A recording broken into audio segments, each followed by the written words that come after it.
மாண்பு உறுப்பினர் ராமச்சந்திரன் பேசுங்க, விளக்கமா சொல்லுங்க, பேசுங்க. மைக் கொடுங்க அவருக்கு. மாண்பு ராமச்சந்திரன்.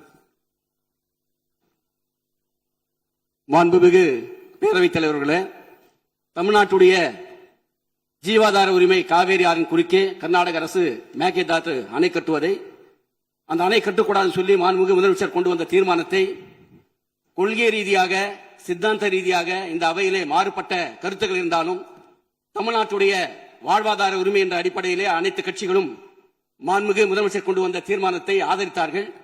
மாண்புமிகு எதிர்க்கட்சி தலைவர் பேசும்போது ஒரு திருத்தத்தை முன்மொழிந்தார். புதிய நடுவர்மன்றம் அமைக்கப்பட வேண்டும் என்பது. அந்த திருத்தத்தோடு மாண்புமிகு முதலமைச்சர் வந்து தீர்மானத்தை நிறைவேற்றினீங்க.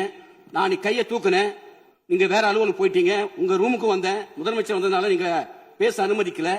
ஒரு திருத்தத்தை கொண்டு வந்தால் அந்த திருத்தத்தை சட்டமன்றத்தில் பேரவைத் தலைவர் வந்து மற்ற உறுப்பினருக்கு வைக்கணும். என்ன திருத்தம் கொண்டு வரான்னு சொல்லி அதன் மீது விவாதிக்க நீங்க அனுமதிக்கணும். அவர் அவ்வாறு விவாதிக்காம நீங்க வந்து அதை வந்து ஏகமனதா நீங்க அந்த தீர்மானத்தை அங்கீகரிச்சிட்டீங்க. ஆக நாங்க சொல்வது புதிய திருத்தம் தேவையில்லை. ஏன்னா ஏற்கனவே 1990 நாடாளுமன்றத்தில் வாக்கெடுப்பு மூலம் தான் வந்து காவிரி நடுவர்மன்றம் அமைக்கப்பட்டிருக்கிறது.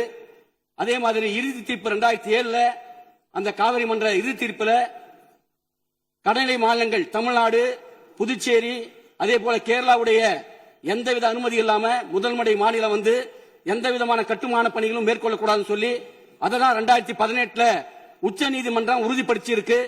அதோடு இல்லாம உச்ச நீதிமன்றம் தெளிவா தன்னுடைய தீர்ப்புல சொல்லி இருக்கு. காவேரி மேலாண்மை ஆணையம், அதே மாதிரி காவேரி நதிநீர் பங்கீட்டு குழு வந்து ஒரு வருடத்துக்கு தமிழ்நாட்டுக்கு வழங்க வேண்டிய தண்ணீரை ஜூன் முதல் மே மாதம் வரை 177.25 நீரை மாதந்தோறும் வழங்கணும் சொல்லி, அவ்வாறு இருக்கும்போது ஏற்கனவே உச்ச நீதிமன்ற தீர்ப்பு தெளிவா சொல்லியிருக்கு. அப்படி இருக்கும்போது புதிதாக ஒரு நடுவர்மன்றம் அமைத்தால் அது தமிழ்நாட்டுக்கு பாதகமா அமைஞ்சிடும். நாமளே போய் முதல வாயில சிக்கிற மாதிரி ஆயிடும். ஆகவே புதிய நடுவர்மன்றம் அமைக்க கூடாது என்பது எங்களுடைய கட்சி நிலைப்பாடு.